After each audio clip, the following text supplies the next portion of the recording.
Hello and welcome. It's a little darker this morning. Very humid. I've had some skin issues because of the humidity, but I was for the last couple of days being holiday and many people having many other things to do rather than be around the village or be around town. I took the opportunity to have a little rest by just going on a very short Hinderpart on the 12th and the 13th, the Hoya day here and the day after, just to my local, within this village, my local neighbours and back. More than adequate enough and sufficient food, and very nice too. As you know, I go on Hinderpart every day. The surplus then I can offer to others. But people were going away and they have various ceremonies going on in the country and around. So I took the opportunity to have a bit of a rest, and it was quite opportune because I have a bit of a uncomfortable skin condition as a result of the humidity, which I think is now slowly healing. I did manage to go and see the doctor, and he gave me some cream, and you know how it is.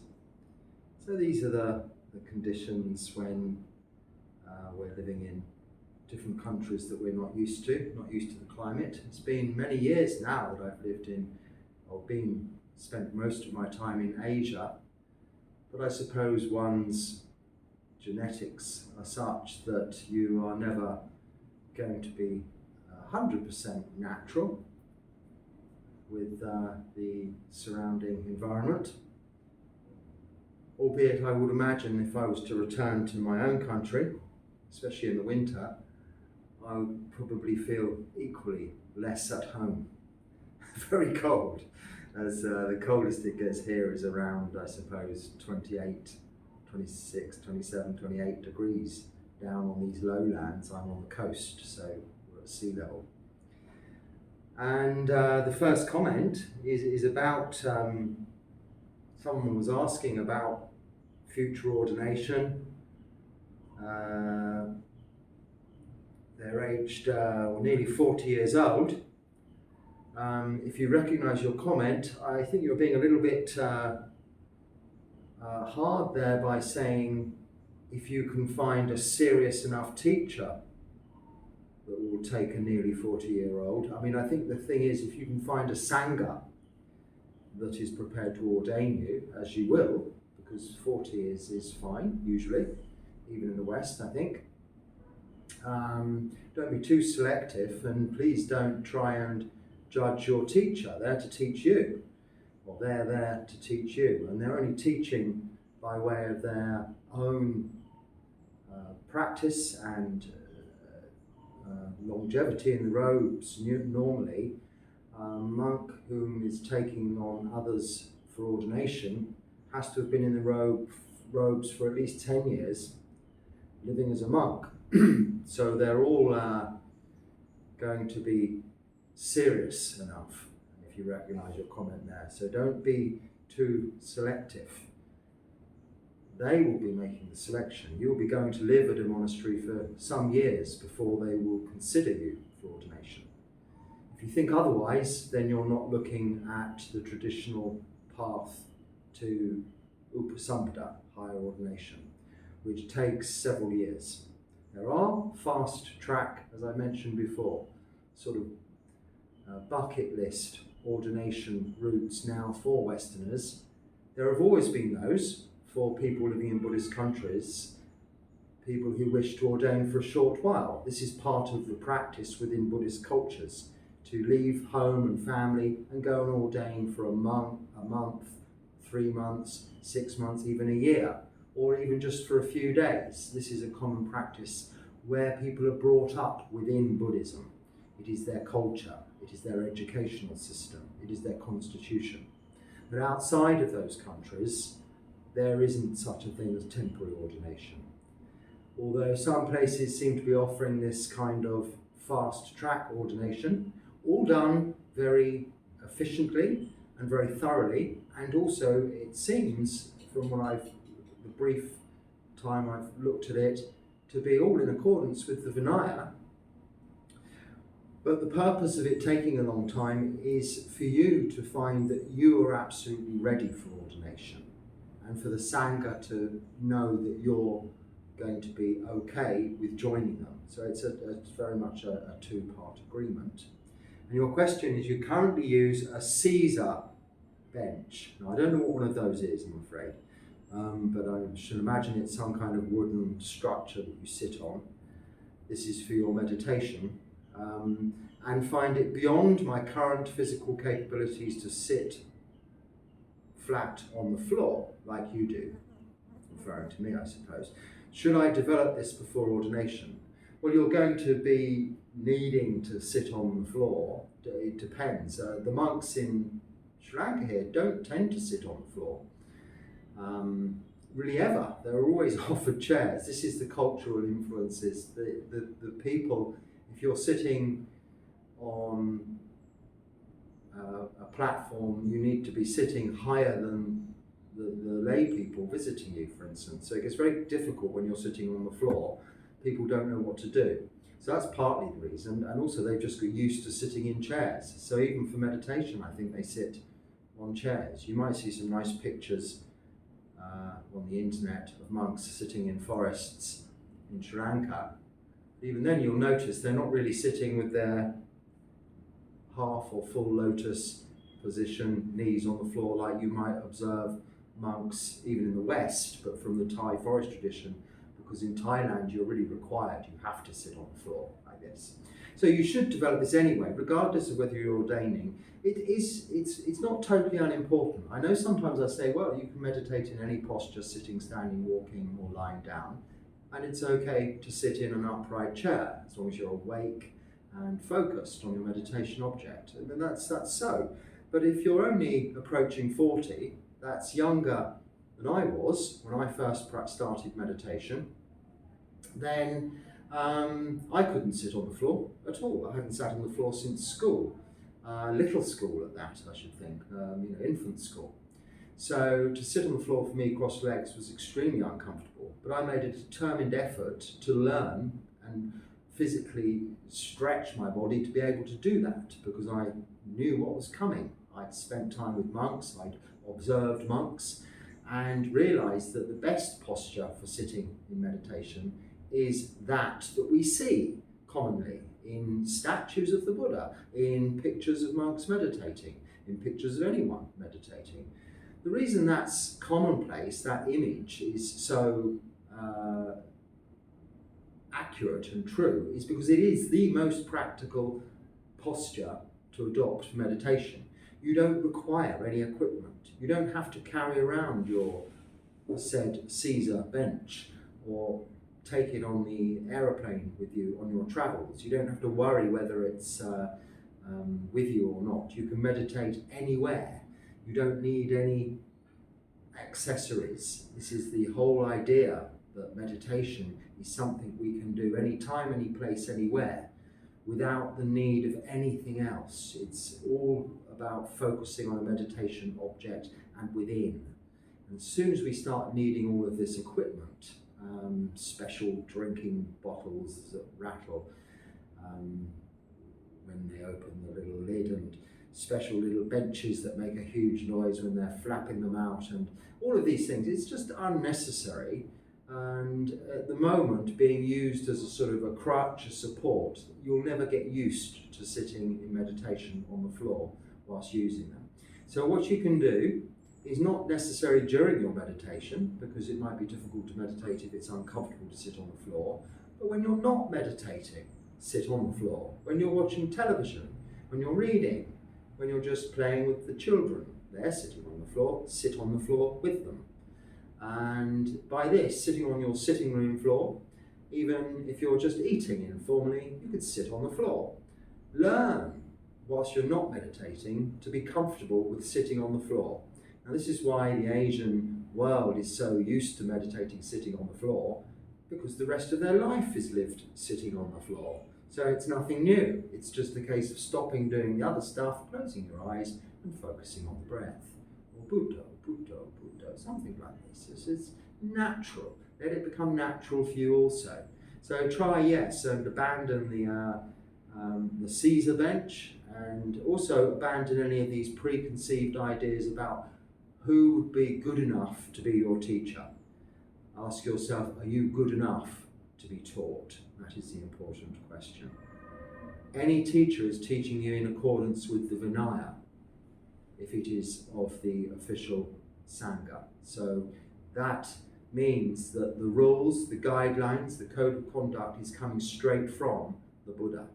This code of conduct, the Vinaya, was established during the establishment of the Sangha, during the 45 years of the Buddha's teaching, and therefore unaltered, even to this day, 2,569 years later, is good enough and is taken seriously enough.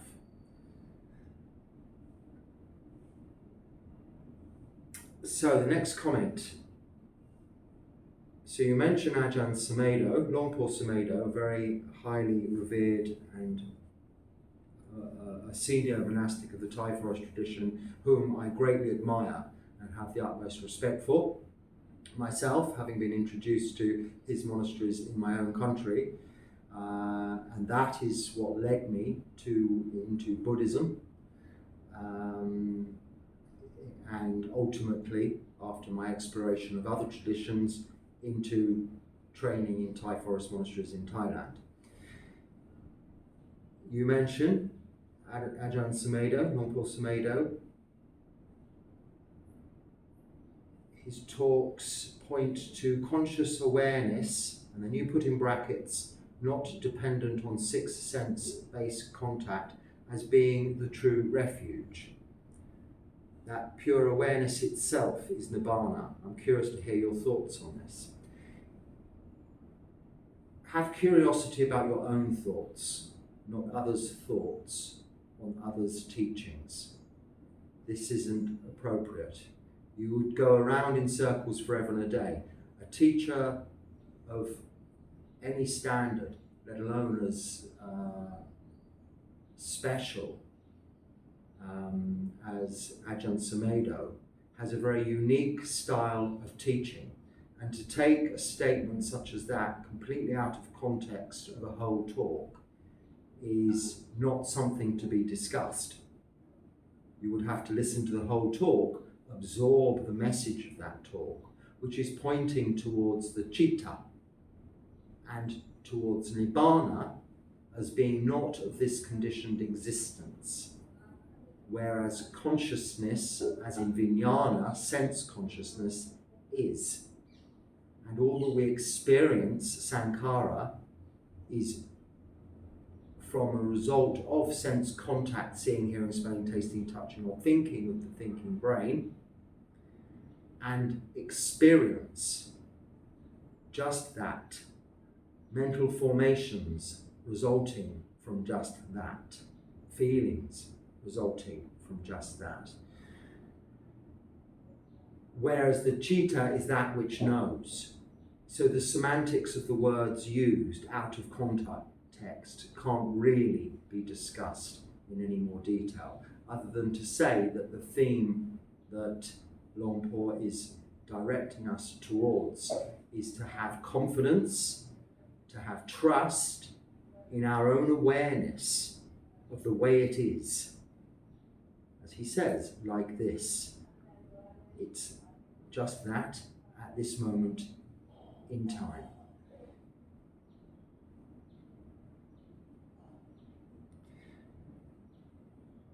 Okay, so after 15 pages of writing, I managed to find a question in this comment.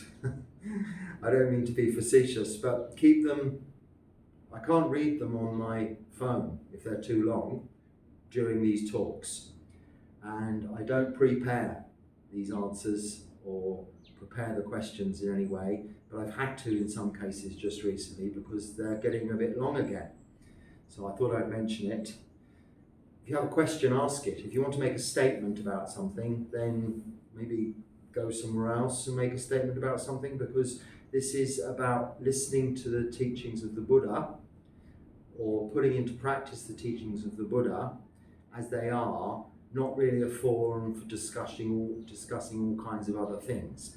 Now, that aside, that being said, this is not what this comment is about. You're talking about many other background aspects to something else. Again, way too much for me to discuss in just one talk, but there is a question in here: how could I use pain to progress towards enlightenment? So watch any of the videos, talks I've already done.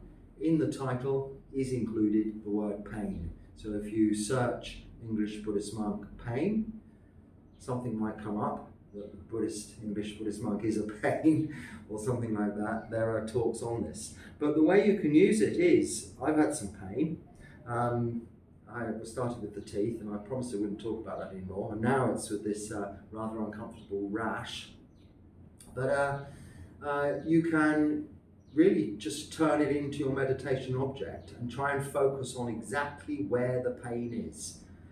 That's a lot more difficult than it sounds. You think you have a painful knee, or you have a painful leg.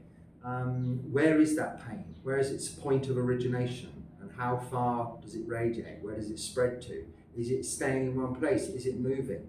It's a very real meditation object that's very hard to lose sight of, lose mindfulness of. So use it. Bring your mindfulness to the pain and make it your meditation object until it becomes unbearable to do so. But firstly, always get treatment, get the pain sorted out if you can. But when we're stuck with pain that you cannot get rid of, then use it as your meditation object. If it's so unbearable to do that, then you have to switch your conscious awareness to something that can overpower the distraction of that pain.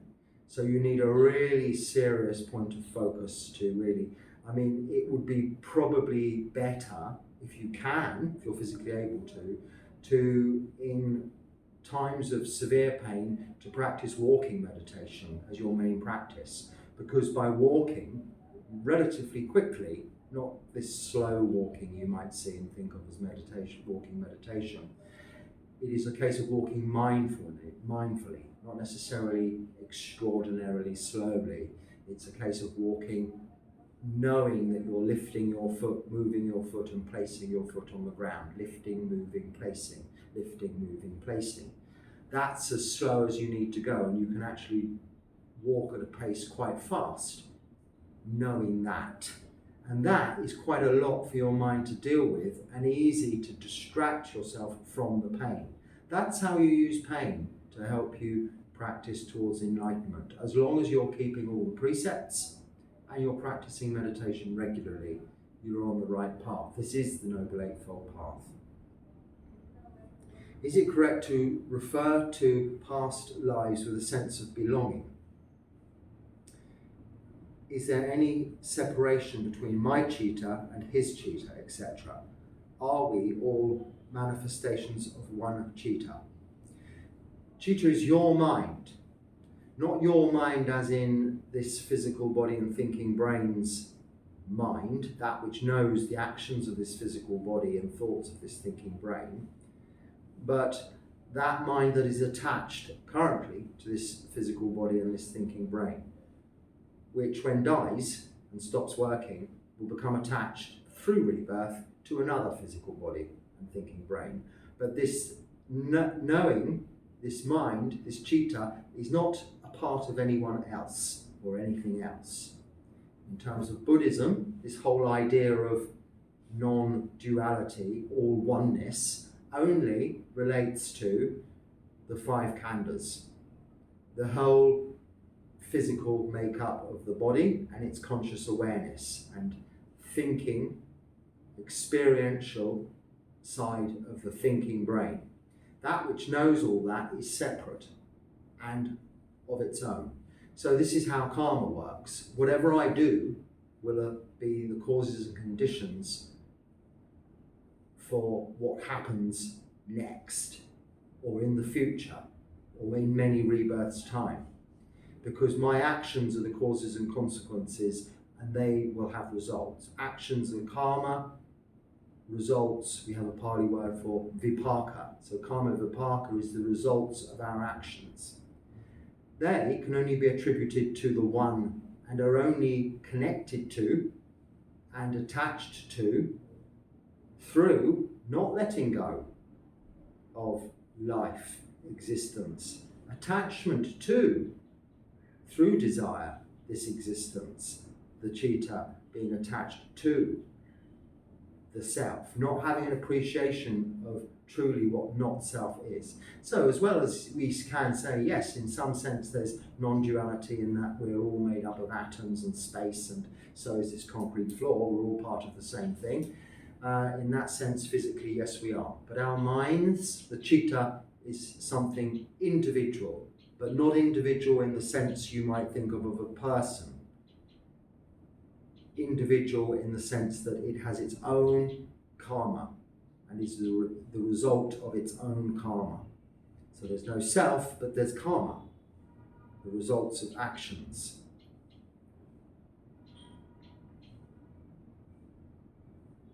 After 13 years of marriage, my wife has asked me for a divorce. So I didn't read that very well, did I? After 13 years of marriage, my wife has asked me for a divorce. I understand there's no simple solution, but I'd like to ask if you could share some words of wisdom or advice on how to cope with the situation. It's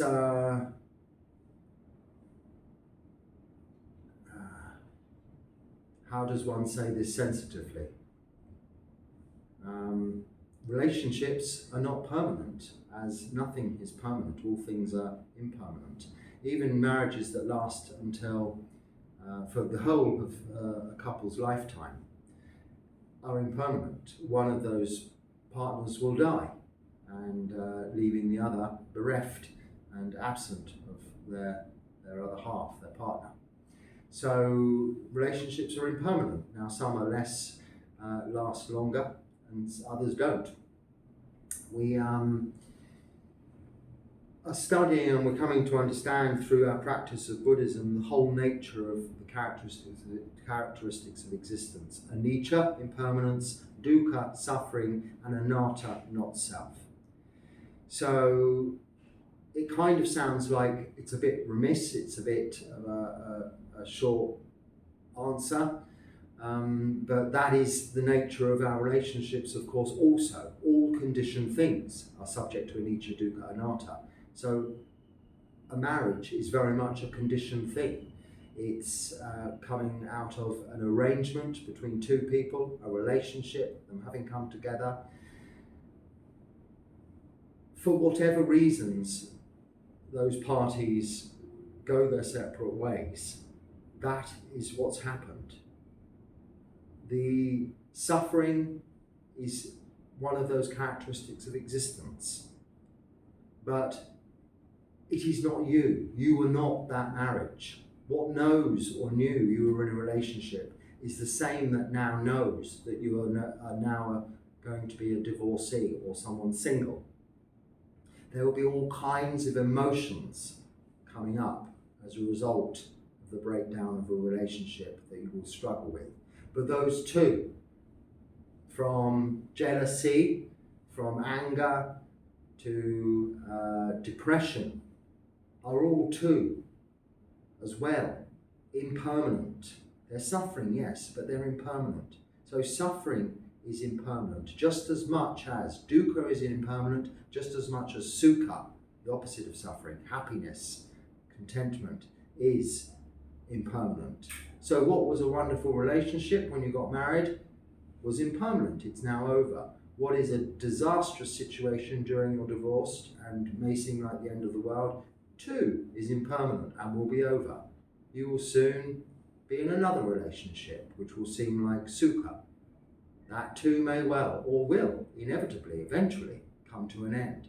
It's the same for us all. Some of us have been married and divorced many times. Some of us never married at all, but we've all had relationships, or even if we haven't, we've all experienced the loss of another, just as those will experience the loss of us. we should continue with in our chanting each day, if we have the opportunity, to reflect on those characteristics of existence, whereby we, in the chant, reflect on that we will be parted from those that we love and they will be parted from us, because it's the normal thing. So as much as it's causing you pain, apparently, suffering, dukkha, it will end. You will get over it. There is light at the end of the tunnel. When you know this, suffering is always much less.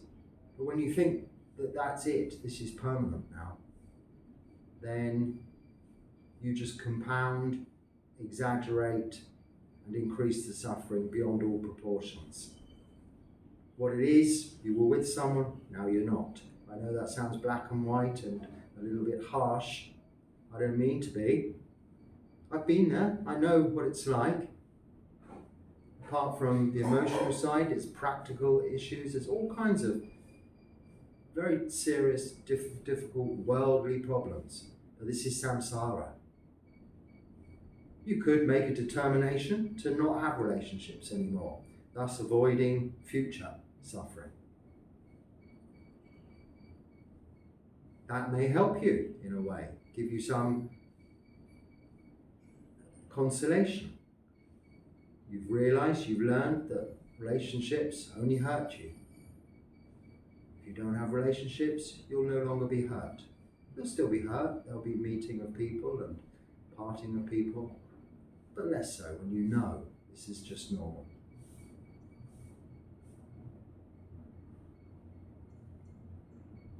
Do you offer guided meditation? Well, there are a few on the channel under a playlist called Guided Meditation. So if you go to the English Buddhist Monk channel page, there's playlists. So if you don't want to listen to questions and answers, go to the Dharma Talk playlist. It is no questions and answers, it's just where I talk. If you just want the questions and answers, go to the questions and answers playlist. It's just that. And similarly, there are some guided meditations there. But I must admit, not many, because in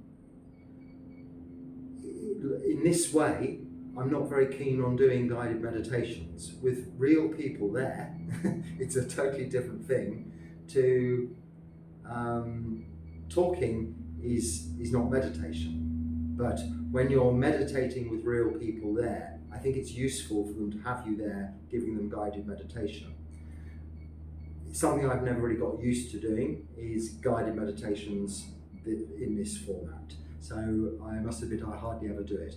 Plus it also, meditation is a long time, and usually I could make short ones, I suppose. I'm giving it some thought. I will try and come up with some ideas.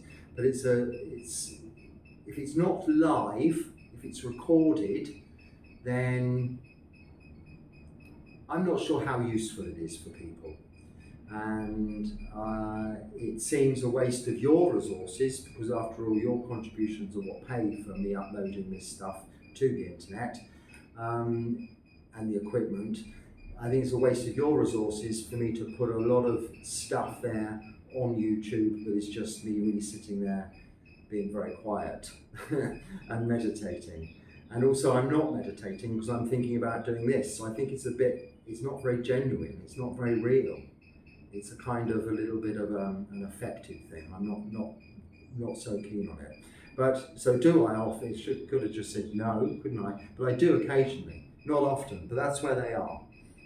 It's on the playlist. So on that playlist there's a little section on travel where I've done a little bit of that, and I'm not very good at that either. So that's not much there. And monk's life. So just some of those things you ask me about. You know, what I eat and pindapata and things like that, and how to put the robes on. They're in that part also. So you can use those. The channels aren't very well organised in terms of their, whatever you call them, the videos are not very well structured in their indexed, let's say. But I think now if you do search certain things, the relevant videos do come up.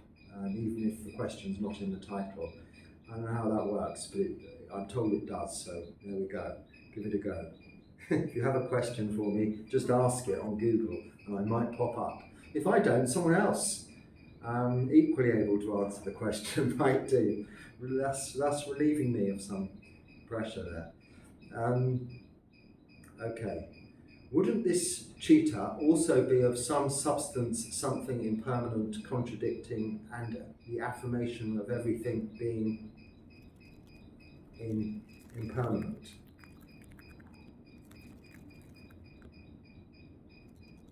So the citta is not of some substance, it's not of this conditioned world, as I've already said. So you're trying to imply this citta is a bit like a persona, a soul, a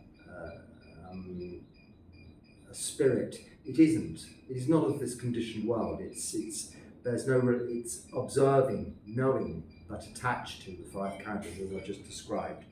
So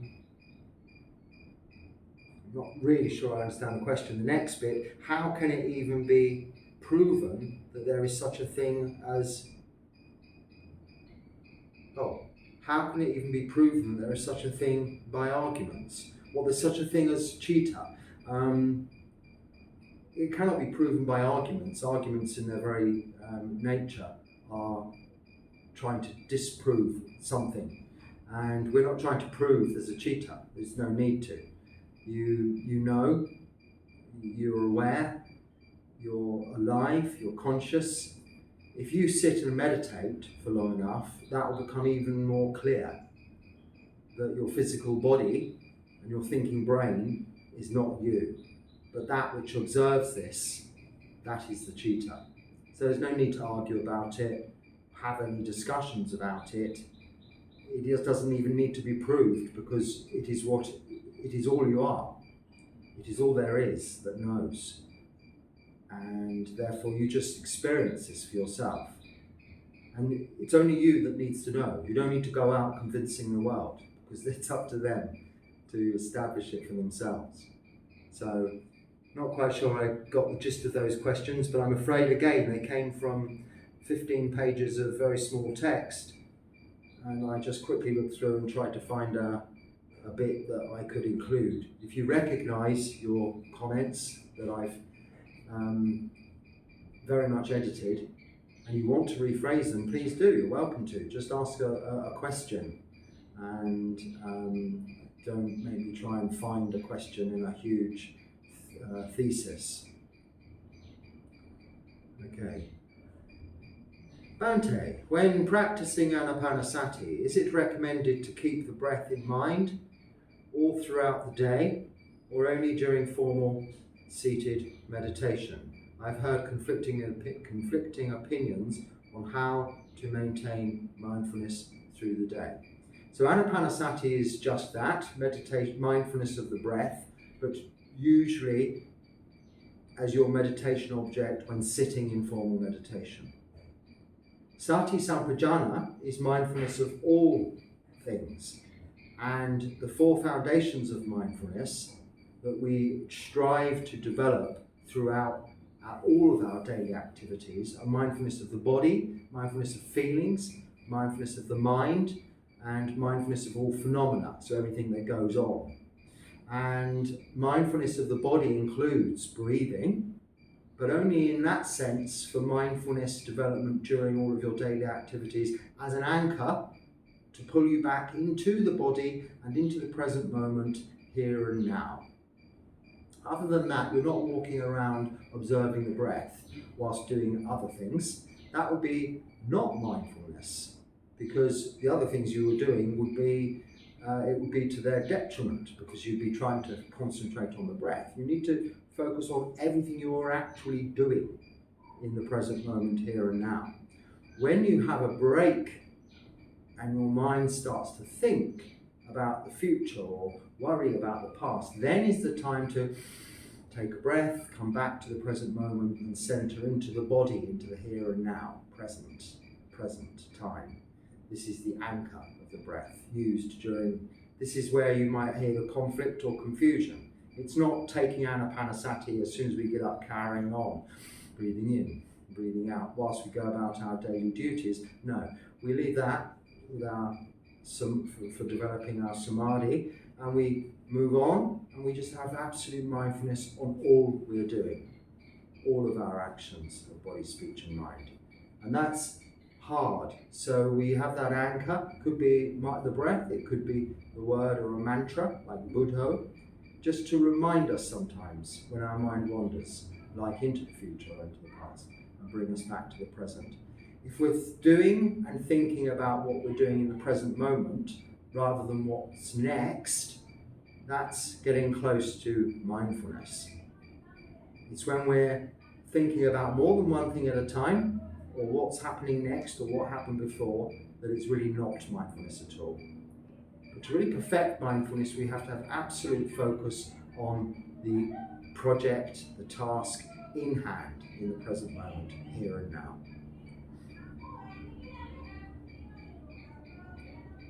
I thought holidays were over, but I can hear some sounds going on. What happened to the other cat?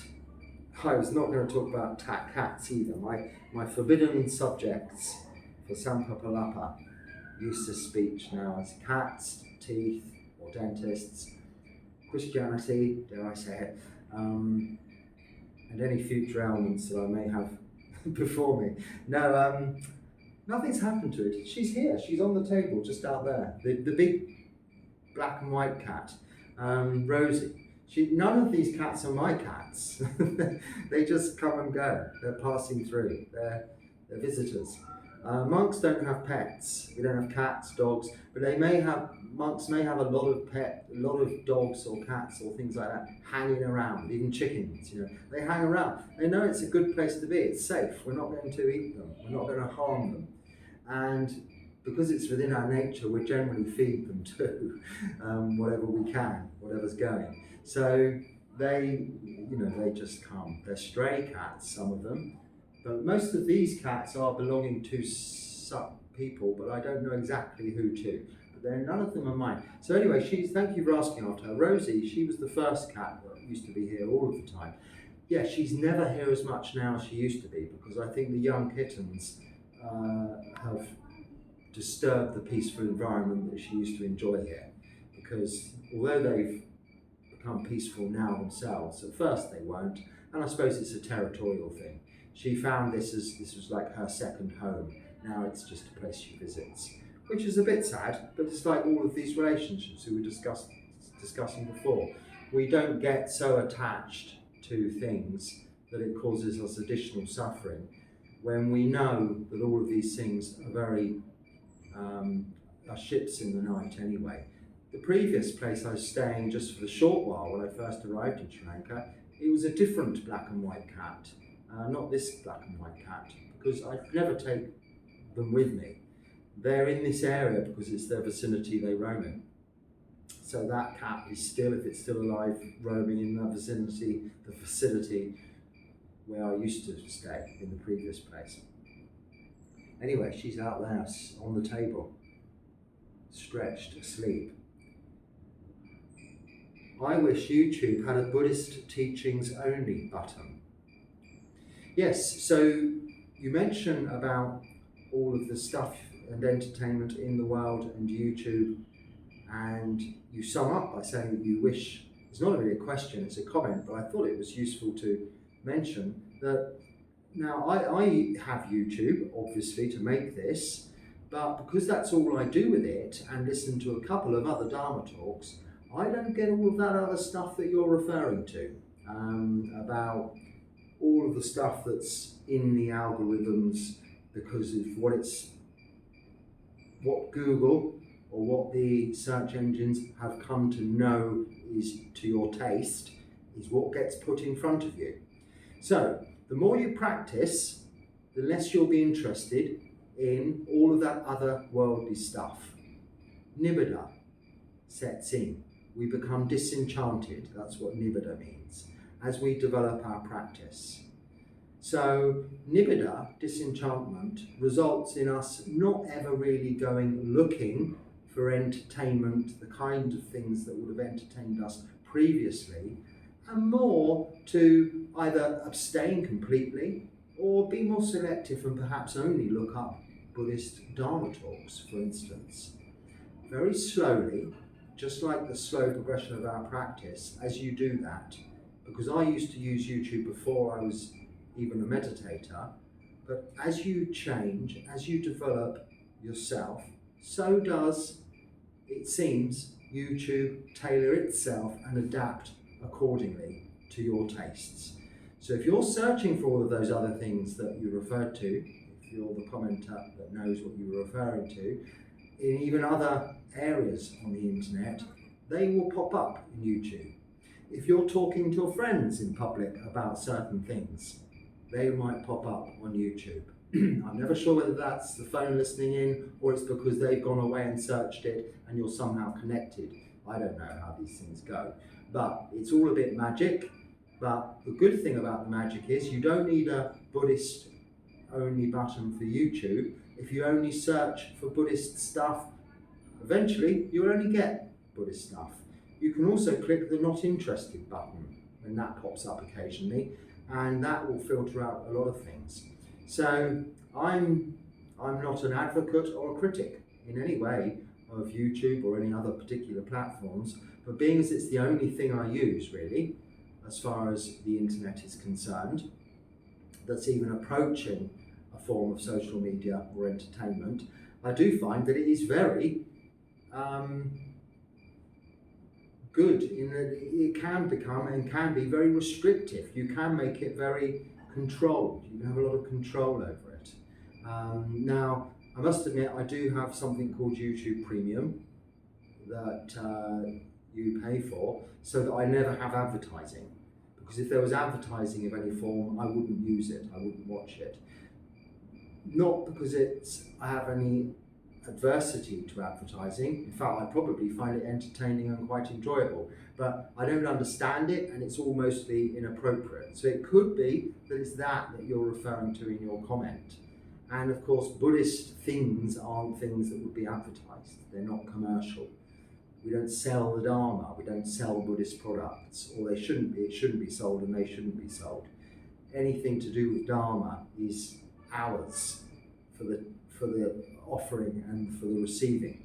So it's not a very commercially orientated subject. So in that sense also, you shouldn't get too much by way of advertising if you're only watching Buddhist stuff. So one way you can get around that is set up a new account with YouTube and just only ever look for Buddhist stuff, and that's all you'll get. My actual channel, which is this one, which is what I would use to view things on YouTube with, is very limited in what it offers me. Very limited indeed. So I hope that gives you a help and assistance with your YouTube thing there. Not that I'm by any way an expert on these things, others might have other ideas.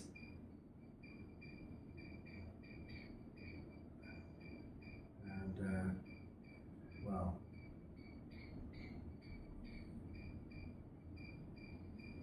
okay, so after practicing meditation for a while, should you try and put yourself in situations which used to negatively affect you mentally, to see if you can center yourself in the moment and put into action what you've been practicing?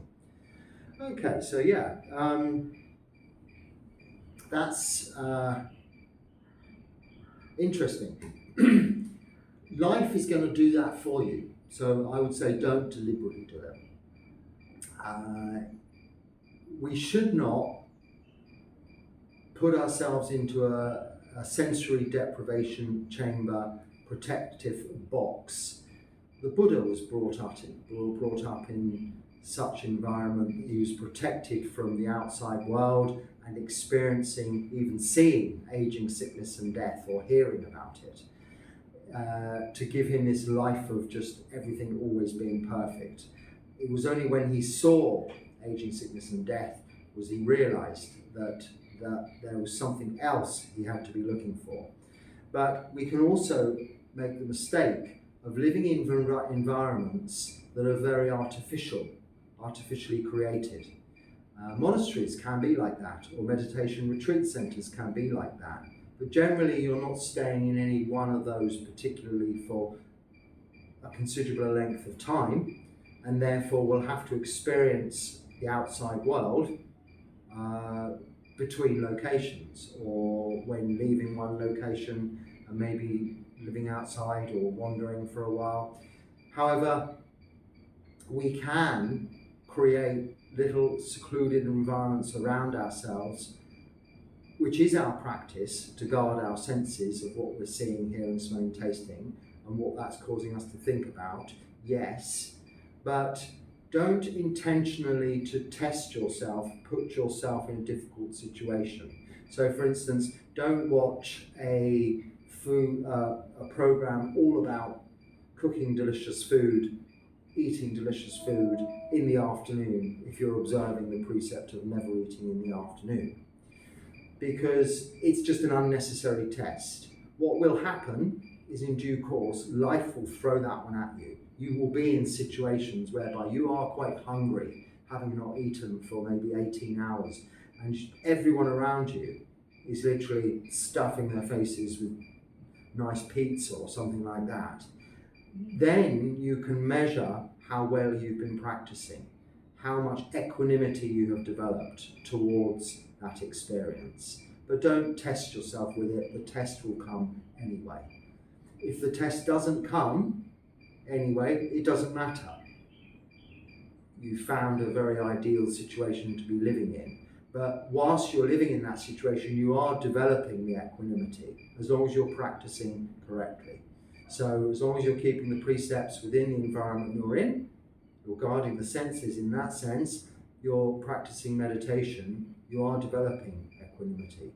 And this is what we are doing with our practice. So you'll have the test, don't present yourself with it artificially as a test. By doing that, you are then also going about it with intention. And all of it is based on intention. So we can't control our thoughts, so we can't really break sila by thinking, because we can't intend to think about something. We will think about something unintentionally, but we can intend to do something. So where there's intention we do something, we break sila. If we accidentally break sila by mistake, unintentionally, it isn't breaking sila. It's maybe neutral or negative karma a bit, but it's not breaking the precepts. So if you intend to put yourself in temptation's way, you're intentionally putting yourself in harm's way. So don't intentionally do that. It's wrong behavior. It's wrong sila. It's putting your sila, your moral virtue, in danger. So don't intentionally do that. Because these temptations, Mara, as I discussed I think in the last talk, Mara is that temptation. And Mara will come about regardless of you needing to put things intentionally in your way to test you. Even in that sensory deprivation chamber or the seemingly perfect environment of a meditation center, Mara will still be there tempting you, albeit only in thought. It's there, and then the intention can come. So you don't need to. So it's a good question, though. It's a thought that has crossed my mind historically in the past, to think, well, I wonder if you went to this event or you saw this, you see that, it would be a good test of my equanimity. But then you see, but then I'd be intentionally going and putting myself in that situation. So that's already broken my virtue. Oh, on that note, I hope there's something useful you can pick up and put into practice from that. If not, then just let it go, don't worry about it. Until next time, be happy and stay well. Sukhi Hotu. I don't know if you've noticed the lights keep going off today, so there we go, doesn't matter. It was only on for the purpose of this anyway, I don't need a light on now.